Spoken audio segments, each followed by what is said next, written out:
الحمد لله نحمده ونستعينه ونستغفره ونؤمن به ونتوكل عليه ونعوذ بالله من شرور أنفسنا ومن سيئات أعمالنا من يهده الله فلا مضل له ومن يضلل فلا هادي له وأشهد أن لا إله إلا الله وحده لا شريك له وأشهد أن محمدا عبده ورسوله صلى الله عليه وعلى آله وأصحابه وبارك وسلم تسليما كثيرا فإن خير الحديث كتاب الله وخير الهدي هدي محمد صلى الله عليه وسلم وشر الأمور محدثاتها وكل محدثة بدعة وكل بدعة ضلالة وكل ضلالة في النار أو كما قال رسول الله صلى الله عليه وآله وسلم أما بعد أعوذ بالله من الشيطان الرجيم بسم الله الرحمن الرحيم يا أيها الذين آمنوا توبوا إلى الله توبة نصوحا وقال الله تبارك وتعالى قل يا عبادي الذين أسرفوا على أنفسهم لا تقنطوا من رحمة الله إن الله يغفر الذنوب جميعا إنه هو الغفور الرحيم وقال الله تبارك وتعالى ظهر الفساد في البر والبحر بما كسبت أيدي الناس ليذيقهم بعض الذي عملوا لعلهم يرجعون صدق الله العظيم اللهم صل وسلم على نبينا محمد رب اشرح لي صدري ويسر لي امري واحلل عقدة من لساني يفقهوا قولي واجعل لي وزيرا من اهلي آمین یا رب العالمین۔ گزشتہ چند جمعوں میں یہاں قرآن اکیڈمی کراچی میں بھی اور مزید میری ذمہ داری قرآن اکیڈمی لاہور کی مسجد میں بھی ہے، ہم گفتگو کر رہے ہیں اپنے مستقل ایک موضوع پر، اور وہ ہے انسداد سود کا معاملہ۔ اس پر کلام تفصیلاً آیا اور تنظیم اسلامی کے زیر اہتمام ایک مستقل مہم اس حوالے سے یاد دہانی کے لیے، اویئرنیس کے لیے، ترغیب دلانے کے لیے، حکمرانوں کو غیرت دلانے کے لیے کہ اللہ تعالیٰ اور اس کے رسول علیہ السلام سے جنگ کا خاتمہ ہو، یہ مہم تو مستقل ہماری جاری ہے۔ البتہ جیسے کہ ہم جانتے ہیں اور ہم نے گفتگو بھی کی ہے کہ حالیہ جو بھی شدید بارشوں کا معاملہ اور سیلاب کے نتیجے میں جو ملک کی صورتحال بنی ہے، جس کے اثرات وہ بھی محسوس کر رہے ہیں جو براہ راست ان مصائب میں ابھی مبتلا ہیں، اور عموم کے اعتبار سے ہم بھی محسوس کر رہے ہیں جو بجلی اور دیگر معاملات کے حوالے سے مہنگائی تو ہمارے سروں پر سوار ہے، لیکن اب اجناس کا معاملہ اور ملک کی امپورٹس میں اضافہ ہو جانا اور ایکسپورٹس میں کمی ہو جانا، اس کے جو اثرات معیشت پر آنے ہیں، اللہ تعالیٰ عافیت کا آسانی کا معاملہ رکھے۔ اس پر بھی ہم نے کلام کیا اور متوجہ کرنا چاہا کہ اللہ کی طرف رجوع کریں، اللہ کی طرف پلٹیں۔ یہ بھی کلام گزشتہ نشستوں میں یہاں قرآن اکیڈمی کراچی کی مسجد میں جامع القرآن میں ہمارے اور ساتھیوں نے بھی ذکر کیا ہے، اور دیگر مقامات پر بھی ہم ذکر کر رہے ہیں کہ اپنے اندر جھانکنے کی درو بینی کی ضرورت ہے۔ اللہ تعالیٰ کی کتاب کی آیات کی روشنی میں کلام پہلے بھی آیا کہ آنے والے مصائب اکثر و بیشتر ہماری کوتاہیوں کی وجہ سے ہوتے ہیں، ہمارے گناہوں کی وجہ سے ہوتے ہیں، ہماری نااہلی بھی اس میں شامل ہے جس کی وجہ سے نقصانات بڑے ہیں، اور ہمارے کرتوت اور گناہ ہیں کہ جس کی وجہ سے یہ عذاب کے کوڑے یا تنبیہات یا مصائب اللہ تعالیٰ کی طرف سے ہم پر مسلط کیے جاتے ہیں۔ آج گفتگو اس نہج پر ہوگی انشاءاللہ تعالیٰ کہ اللہ تعالیٰ کی طرف رجوع، اللہ کے حضور توبہ، اس پر توجہ دلائی جائے۔ تنظیم اسلامی کے زیر اہتمام پاکستان بھر میں ہم نے کئی مواقع پر یہ مہمات چلائی ہیں، جس میں باقاعدہ توبہ کی پکار اس کو ہم نے موضوع بنایا۔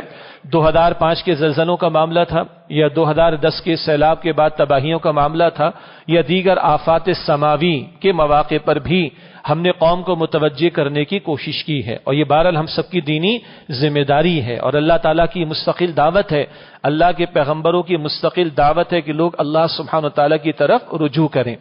چنانچہ آج اس موضوع پر کچھ کلام ہم کریں گے اور پھر سے اپنے سبق کو دہرانے کی کوشش کریں گے۔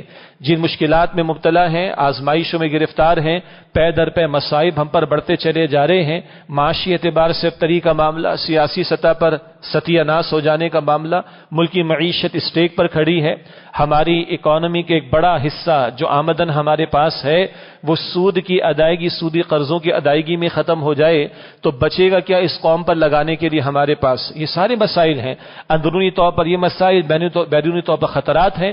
وہ لوگ کہ جن کی آنکھوں میں پاکستان چبھتا ہے جو اسلام کے نام پر بنا، اور یہاں کا نظریہ جو کہ اسلام ہے جس کی بنیاد پر یہ ملک ہم نے حاصل کیا، اور بہرحال پوری دنیا میں جذبات اس اسی ملک میں زیادہ پائے جاتے ہیں دین کے اعتبار سے، اور دین ہی کے نفاذ کے لیے اس ملک کو حاصل کیا گیا، تو دنیا کے سیکولر طبقات کو، دین بیزار طبقات کو، دنیا پرست قسم کے لوگوں کو، اور مجھے اجازت ہے دنیا کے جو بدماش ہیں یعنی یہود ہیں، اسی طرح مغرب کے ممالک کے کئی ممالک کہ جن کے نزدیک بقیہ ممالک کے رہنے والے تو جانوروں کی طرح جس طرح چاہو ان کے ساتھ ظلم و ستم کرو، اور پھر ایک مالیات کے نظام کے شکنجے کے ذریعے اور سود کے شکنجے کے ذریعے کس طرح ان کو غلام ابن غلام بنایا جائے، ان کو کھٹکتا ہے پاکستان، اور پھر اس کی ایٹمی صلاحیت کھٹکتی ہے، تو وہ تو درپے رہتے ہیں کہ جس طرح چاہے اس ملک کو کمزور سے کمزور تر کیا جائے، اور وہ اس اپنے پلان کے اندر خاصے ہمیں کامیاب دکھائی دے رہے ہیں۔ تو بیرونی خطرات بھی ہم پر مسلط اور اندرونی خطرات بھی ہم پر مسلط، لیکن کیا کہیں کہ احساس ضیاء ہمارے اندر پیدا نہیں ہو رہا۔ وائے ناکامی متائے کارواں جاتا رہا، کارواں کے دل سے احساس ضیاء جاتا رہا۔ حد تو یہ ہے کہ گزشتہ نشستوں میں بات ہم نے کی ہے کہ اس وقت جو بھی سوشل میڈیا کا استعمال ہے، آج ہم سب نے یا اکثریت نے معاف کیجیے گا اپنا فریضہ یہ سمجھا کہ بس ویڈیوز کو آگے فارورڈ کر دیا جائے، بہت اس کے اوپر کچھ ہم اپنے تبصرے لکھ دیں اور مطمئن ہو کر بیٹھ جائیں، اس کے بعد کچھ کرنے کا کام بھی ہے کہ نہیں، اس طرف متوجہ ہونا چاہیے۔ گزشتہ جمعے یہاں مسجد جامع القرآن قرآن اکیڈمی ہمارے محترم ساتھی ڈاکٹر الیاس صاحب نے خدمت خلق پر بھی کلام کیا، اس سے قبل کی گفتگو میں نے بھی آپ کے سامنے بات رکھی، یہ بھی کرنے کا کام ہے، یہ بھی ہمارے لیے امتحان ہے کہ اس وقت ہمارے جو بھائی اور بہنیں آسمان تلے زندگی گزار رہے ہیں اور بڑے مصائب سے وہ گزر رہے ہیں، اللہ نے جو ہمیں نعمت عطا فرمائی اس کا شکرانہ یہ بھی ہے کہ اس میں ان کو بھی شریک کیا جائے۔ اور یہ بات ہم نے پہلے بھی ذکر کر دی کہ تنظیم اسلامی کے پلیٹ فارم سے ہم اپنے نظم اور اپنی پالیسی کے مطابق جو اللہ توفیق دے رہے وہ کام کر رہے ہیں، باقی ہم سب نے اس میں اپنا حصہ ڈالنا ہے، اور عوام نے بھی یہ کام کرنا ہے، حکمرانوں کی بھی ذمہ داری بنتی ہے کہ جن کو اپنی سیاسی رسہ کشی کے علاوہ کچھ اور کم ہی سوجتا ہے ان کی بھی ذمہ داری بنتی ہے، لیکن ہم سب کی ذمہ داری ہے، اس حوالے سے بھی توجہ دلائی گئی ہے، وہ بھی ہم نے اپنا پارٹ پلے کرنا ہے۔ البتہ گزشتہ جو میں یہاں پر ایک اہم گفتگو یہ بھی آئی کہ خدمت خلق کے کئی پہلو ہیں، ایک تو ہے کہ کسی بھوکے کو کھانا کھلانا، پیاسے کو پانی پلانا، یہ بھی سوشل ویلفیئر ہے، یہ بھی خدمت خلق ہے، یہ بھی مخلوق کو نفع پہنچانے کی بات ہے، مگر یہ وقتی ضرورت ہے جس کو پورا ہونا چاہیے، اس کی نفی نہیں۔ اس جسم سے بڑھ کر ہماری روح کی ضرورت ہے، اس دنیا سے بڑھ کر ہمارا آخرت کا مسئلہ ہے۔ چنانچہ پیغمبروں نے جہاں یہ تعلیم دی کہ اللہ کے مخلوق کو کھلاؤ پلاؤ، اور اللہ کا کلام بھی تعلیم دیتا ہے، قرآن حکیم بھی، وہیں پیغمبروں کی دعوت یہ بھی رہی کہ لوگوں کو جہنم کی آگ سے بچانے کی فکر و کوشش کی جائے۔ چنانچہ نبی مکرم صلی اللہ علیہ وسلم فرماتے ہیں، بخاری شریف کی حدیث ہے، لوگوں تمہارا حال ہے کہ تم جہنم کی آگ میں گرا چاہتے ہو اور میں تمہیں کمر سے پکڑ کر کھینچ کر بچانے کی کوشش کر رہا ہوں۔ تو پیغمبروں نے یہ خدمت خلق بھی سکھائی کہ لوگوں کو جہنم کی آگ سے بچانے کی کوشش کی جائے۔ دنیا کی ضرورت ہے اور اس کو پورا کرنے میں اپنا حصہ ڈالنا چاہیے، کوئی شک نہیں، لیکن جو شخص اس وقت مر جائے گا اور 2 فٹ نیچے قبر میں چلا جائے گا، نہ اس کا بھوک کا مسئلہ ہے، نہ پیاس کا مسئلہ ہے، نہ علاج کا مسئلہ ہے، نہ دوا کا مسئلہ ہے، نہ چھت کا مسئلہ ہے، نہ گھر کا مسئلہ ہے، اس کا مسئلہ کیا ہے؟ کس عقیدے پر گیا ہے، کس عمل کے ساتھ گیا ہے؟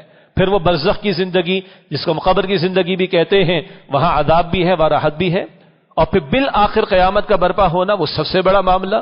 وَإِنَّ الدَّارَ الْآخِرَةَ لَهِيَ الْحَيَوَانُ، اور وہ آخرت کی زندگی حیوان ہمیشہ ہمیشہ رہنے والی ہے۔ ذَلِكَ يَوْمُ التَّغَابُنِ، قرآن کریم کہتا ہے وہ ہار و جیت کے فیصلے کا دن ہے۔ اصل وہ جیتے گا جو آخرت میں جیتے گا، اصل وہ ہارے گا جو آخرت میں ہارے گا۔ یہ دوسرا پہلو ہے اس جہنم کی آگ سے بچانے کے لیے لوگوں کو متوجہ کرنا۔ اور تیسرا خدمت خلق کا پہلو کیا ہے؟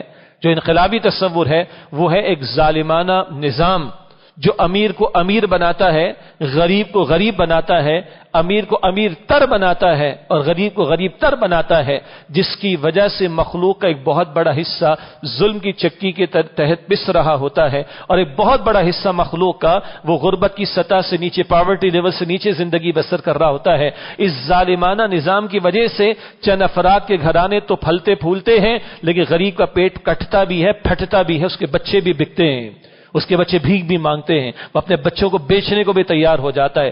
اس ظلم کے نظام کے خاتمے کی جد و جہد کرنا یہ بھی انبیاء کا مشن تھا، تاکہ لوگ عدل کے تحت زندگی بسر کریں، ظلم سے ان کی نجات ملے، جسٹس ان کو میسر آ سکے، تب وہ اپنے رب کو بھی پہچان کر اس سے لو لگا سکیں گے۔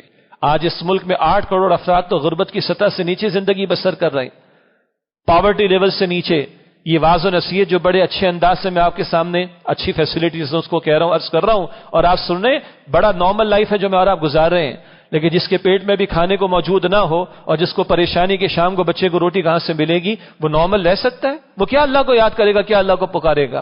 اس اعتبار سے اعلیٰ ترین خدمت خلق کیا ہے؟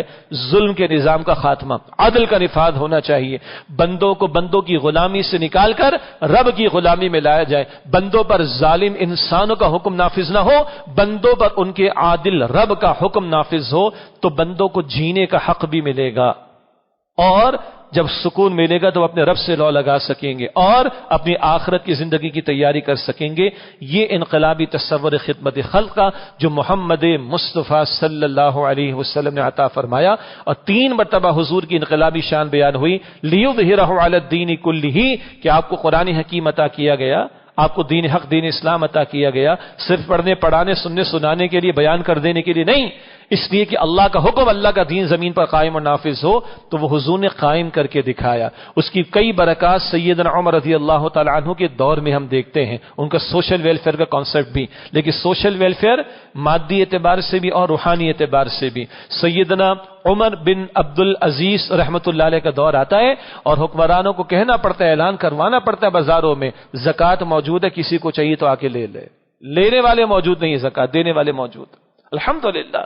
مگر وہ ایک آئیڈیل دور ہے، اس آئیڈیل کی بات کرنا کافی نہیں، اس آئیڈیل کو آج پریکٹیکلی نافذ کرنے کی جد و جہد کرنا یہ ہمارا فرض ہے۔ یہ تو خدمت خلق کے یہ پہلو ہمارے سامنے رہیں جو گزشتہ جمعے یہاں قرآن اکیڈمی کی مسجد میں ڈاکٹر الیاس صاحب ہمارے محترم ساتھی انہوں نے بیان فرمائے۔ میں نے چاہا کہ اس کا بھی تذکرہ آ جائے، کیونکہ ویڈیو ریکارڈنگ ہوتی ہے، آڈیو ریکارڈنگ ہوتی ہے، اور اگر دیگر ہمارے رفقائے تنظیم اور دیگر ساتھی بھی اس سے استفادہ کرتے تو میں نے چاہا قیمتی بات ہے کہ اس کو بھی یہاں پر بیان کر دیا جائے۔ اب جو اصل بات آج توجہ دلانی ہے وہ کیا ہے؟ وہ ہے اللہ کی طرف پلٹنا، اللہ کی طرف رجوع کرنا۔ اشارتاً بات پہلے بھی آئی ہے، تھوڑی وضاحت کے ساتھ اس کی ضرورت ہے۔ یہ میں نے عرض کیا کہ مستقل پیغمبروں کی دعوت ہے۔ سورہ ہود کا مطالعہ کریں تو اللہ تعالیٰ کے پیغمبروں کی دعوت عبادت کا تقاضا، تقوی کا تقاضا اس کے علاوہ بھی آتی ہے۔ عام طور پر پیغمبروں کی بنیادی دعوت سورہ اعراف میں ہمیں ملتی ہے۔ سورہ اعراف میں آیت نمبر 59 میں نوح علیہ السلام کے الفاظ ہیں، یا قومی اعبدوا اللہ ما لکم من الہ غیرہ، اے میری قوم اللہ کی عبادت کرو، اس کے سوا تمہارا کوئی معبود نہیں۔ یہ عام دعوت ہے تمام پیغمبروں کی، بنیادی نقطہ پیغمبروں کی دعوت کا۔ اسی طرح سورہ شعراء کا مطالعہ کریں جہاں کئی پیغمبروں کا پھر تذکرہ آتا ہے سورہ اعراف کی طرح، فاتقوا اللہ واطیعون، ہر پیغمبر کہتے ہیں اللہ کا تقوی اختیار کرو اور میری اطاعت کرو۔ یہ پیغمبروں کی دعوت کا بنیادی نقطہ، اللہ کی عبادت، اللہ کا تقوی، پیغمبر کی اطاعت کرنا علیہ السلام، آخرت کی فکر کرنا۔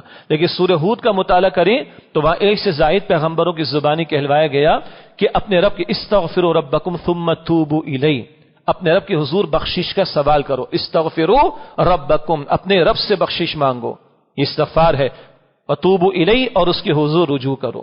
اور یہ استغفار اور توبہ کے کلمات اللہ کے رسول نے جمع فرما کر ہمیں تعلیم بھی فرما دی ہے صلی اللہ علیہ وسلم، استغفر اللہ ربی من کل ذنب واتوب الیہ، یہ دونوں کلمات جمع فرما دی، یہ دونوں باتیں جمع فرما دی۔ تو استغفار کیا ہے؟ گناہوں کی بخشش مانگنا۔ توبہ کیا ہے؟ ایک ترجمانی ہے پلٹ آنا۔ وہ کیا ہے؟ گناہ کو چھوڑ کر اللہ سبحانہ و تعالیٰ کی اطاعت کی طرف پلٹ آنا۔ یہ توبہ صرف توبہ توبہ کہنے کا نام نہیں، یہ توبہ توبہ پڑھنے کا فقط نام نہیں، یہ توبہ کرنے کا نام ہے۔ گو کہ اس میں ندامت بھی ہو دل میں کہ میں گناہ کر بیٹھا، اس میں زبان پر استغفار کے کلمات بھی ہوں، انبیاء علیہ السلام کی دعائیں قرآن حکیم میں، رسول اللہ علیہ السلام کے مسنون کلمات احادیث مبارکہ میں، ان کو بھی ہم اپنے معمولات میں شامل رکھیں۔ ندامت کے آنسو بھی ہونے چاہیے، یہ بھی تقاضا ہے۔ اور اس سے آگے بڑھ کر گناہ کو بندہ بالفعل چھوڑے، یہ بھی توبہ کا تقاضا ہے، اور اطاعت کی طرف آ جائے، یہ بھی توبہ کا تقاضا۔ مثلا اگر ایک شخص نماز کو ضائع کر رہا ہے، جمعے کی 2 رکعت نہیں، 5 وقت کی نماز فرض ہے ہم پر، کبھی کوتاہی ہو گئی تو توبہ کرے آدمی، لیکن یہ کہ مستقل 5 وقت کی نماز ادا نہیں کرنی اور دعویٰ ہے کہ ہم مسلمان ہیں، تو اپنے دعوے کو چیک بھی کر لینا چاہیے، یہ کیسا مسلمان ہوں میں، یہ میرا کیسا ایمان ہے کہ مجھے کھڑا نہیں کر رہا ظہر کی نماز کے لیے، عصر کی نماز کے لیے، مغرب کی نماز کے لیے، عشاء کی نماز کے لیے، فجر کی نماز کے لیے، اور میں ایمان کا دعوے دار بھی ہوں۔ بہرحال اگر نماز ترک کر رکھی ہے تو توبہ کیا ہے؟ نماز ادا کرنا شروع کرو۔ مال حرام گھر میں آ رہا ہے اگر سود کے ذریعے سے اور ناجائز ذرائع کے ذریعے سے، رشوت کے ذریعے سے، حرام کاروبار کے ذریعے سے، لوگوں کا گلا کاٹ کر، مال وراثت کا ہڑپ کر کے، یتیم بچوں کا مال ہڑپ کر کے، کسی بھتیجے بھتیجی کا مال ہڑپ کر کے، بھاوج کا بھائی کا انتقال ہو گیا، بھائی کا مال ہڑپ کر دیا اور یہ گھر کے اندر آ رہا ہے، یہ حرام ہے، چھوڑو اس کو۔ اور جب حقوق العباد کا معاملہ آئے گا تو جس سے متعلق مسئلہ ہے، اگر مالی تو لوٹانا پڑے گا، قرض دبا کر بیٹھے لوٹانا پڑے گا، مال وراثت کا کھا کر بیٹھے لوٹانا پڑے گا، اینڈ سو آن۔ یہ ہے توبہ اصل میں۔ پھر بندے سے بھی معافی مانگنی پڑے گی اگر مسئلہ بندے سے متعلق ہے۔ یہ تو دو مثالیں میں نے آپ کو گنتے چلے جائیے، جھوٹ بولے چلے جا رہا ہے آدمی، جھوٹی قسمیں کھایا چلے جا رہا ہے آدمی، 2 نمبر کا مال 1 نمبر بتا کر بیچ رہا ہے، جائز نہیں، چھوڑے اس کو، یہ توبہ ہے اس کی۔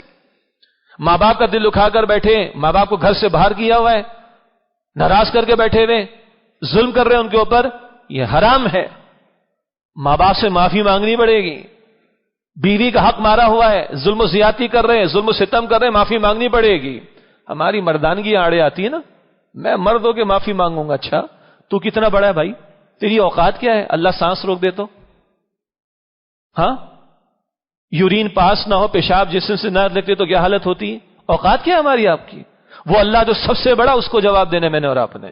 تو آج اگر گڑبڑ کی تو آج معافی مانگو، اور یہ میرے الفاظ ہی محمد مصطفیٰ کے الفاظ ہیں صلی اللہ علیہ وسلم۔ آج کسی کا حق مارا ہوا ہے تو آج معافی مانگ لو، اس دن کے آنے سے پہلے جب نہ درہم ہوگا نہ دینار ہوگا۔ آج تو پیسے دے کے جان چھڑاتے نا، کوئی یہاں پیسے دے کے جان چھڑاتا ہے، کوئی باہر سے فون بھی کروا لیتا ہے۔ ہمارے تو فیصلے بڑے بڑے اس طرح ہوتے نا، باہر سے کال آ گئی، فلاں ہو گیا، ڈیلے ہو گیا، اور رات کو فلاں اتنے بجے جو ہے وہ ریزلٹ اناؤنس ہو رہا ہے یا فیصلے کیے جا رہے، ادھر چلتا ہے، جاؤ اللہ نے آزادی دی، جو جاؤ سو کرو۔ At the end of the day Allah کے سامنے کھڑا ہونا ہے۔ اللہ کے پیغمبر فرما رہے آج ظلم کیا کسی کے ساتھ، آج معافی مانگ دو، اس سے پہلے کہ وہ دن آئے جب نہ درہم ہوگا نہ دینار ہوگا، اعمال کی کرنسی کی بنیاد پر فیصلہ ہوگا۔ اس کی تفصیلیں پھر اس میں موقع نہیں بھی جانے کا۔ تو حاصل کلام، یہ تو چند مثالیں ہیں انفرادی سطح کی۔ میں نے اگر نماز میں کوتاہی کی ہے تو میں پلٹو نماز ادا کروں، میں نے زکوٰۃ میں ڈنڈی ماری، پلٹو زکوٰۃ ادا کروں، اور حقوق العباد کی کوتاہی ہیں تو کوتاہیوں کو دور کروں اور بندوں سے بھی معافی مانگوں، اور مالی معاملات ہے تو ان کے لوٹا دوں۔ حرام مال گھر میں آ رہے تو حرام کو چھوڑوں، جھوٹ زبان پر ہے تو چھوڑوں، غیبت زبان پر ہے تو چھوڑوں۔ گھر میں بے حیائی کا طوفان، اگر اب تو سب وائرلیس ہو گیا، ایک ایک کمرے کے اندر کیا، تکیے کے غلاف کے اندر کیا، اس سے آگے کے مقام پر بھی چیزیں پہنچی ہوئی ہیں۔ اگر یہ بے حیائی گھروں میں چل رہی تو چھوڑنی پڑے گی۔ یہ تو ہے انفرادی توبہ، انفرادی توبہ، انڈیویجول لیول پر میری اور آپ کی توبہ۔ لیکن آج مسئلہ انفرادی تھوڑا ہی، پوری قوم پریشان ہے، 22-23 کروڑ کی عوام پریشان ہے، سمجھ میں نہیں آ رہی۔ مطلب حکمرانوں کو سمجھ آ رہی ہے کہ کیا کریں، سمجھ ہی نہیں آ رہی، ہو کے نہیں دے رہا معاملہ۔ اور کتنی جگہ سرکاری اداروں نے ہاتھ اٹھا لیے کہ سمجھ نہیں آ رہی یہ کس طرح نبرد آزما ہوں گے، جو اتنے کروڑوں لوگوں کا مسئلہ ابھی ہمارے سر پر آ کر کھڑا ہوگا، سمجھ ہی نہیں آ رہی۔ آج اس سطح پر آ کر ہم کھڑے ہو گئے۔ تو آج مسئلہ انفرادی توبہ سے نہیں چلے گا کہ چند لوگ بڑے پابند صلات ہو جائیں، تہجد گزار ہو جائیں، نمازی روزے رکھنے والے ہو جائیں، نوافل ادا کرنے والے ہو جائیں، راتوں میں اٹھنے والے اور تہجد میں رونے والے ہو جائیں۔ اچھی بات ہے، مگر یہ افراد ہیں، یہ انفرادی توبہ ہے، یہ اجتماعی توبہ نہیں۔ اور مسئلہ اجتماعی معاملات کا تو توبہ بھی اجتماعی طور پر کرنا ہوگی۔ اور یہ ہے کانٹے کا مسئلہ جو ہم بار بار دعوت دیتے ہیں، بار بار پکار لگاتے ہیں۔ 2005 کے زلزلے کے موقع پہ ہم نے پکار لگائی، اس کے بعد بھی پکار لگائی، مذاق کرتے لوگ ہمارے ساتھ۔ ہم نے توبہ کی پکار پر مہمات چلائیں، کچھ بڑے بڑے پروگرامز بھی کیے، اجتماعی توبہ کی ہم نے دعوت دی۔ ادھر میں اسٹیج پر جاتا ہوں گفتگو کرنے کے لیے، اور خدا کی قسم کہتے ہوئے بھی جھجک ہوتی، شرم آتی ہے۔ اس سطح پر ہم آ گئے، میسج آ رہا ہوتا ہے، او جی توبہ کرنے سے کام ہو جائے گا۔ بیان مکمل ہوا، گھر جا رہے ہیں، پھر 4 میسج آ رہے ہیں، ہاں مذاق اڑا رہے ہیں۔ بس توبہ کروا لی مولوی صاحب، توبہ سے مسئلہ حل ہو جائے گا۔ تو 75 سال اللہ کی نافرمانیاں کر کے کون سے آپ کے میرے مسئلے حل ہو گئے؟ 75 سال اللہ کے ساتھ غداری کر کے، اس کے دین کے ساتھ غداری کر کے کون سے ہمارے ملک میں دودھ کی نہریں بہ گئیں؟ کہاں کھڑے ہیں آج ہم؟ مطلب جو لوگ فائنانس کے لوگ ہیں، جو اکانومی کو ریڈ کرتے ہیں، جو بزنسز کے اندر ہیں، ان سے پوچھے تو صحیح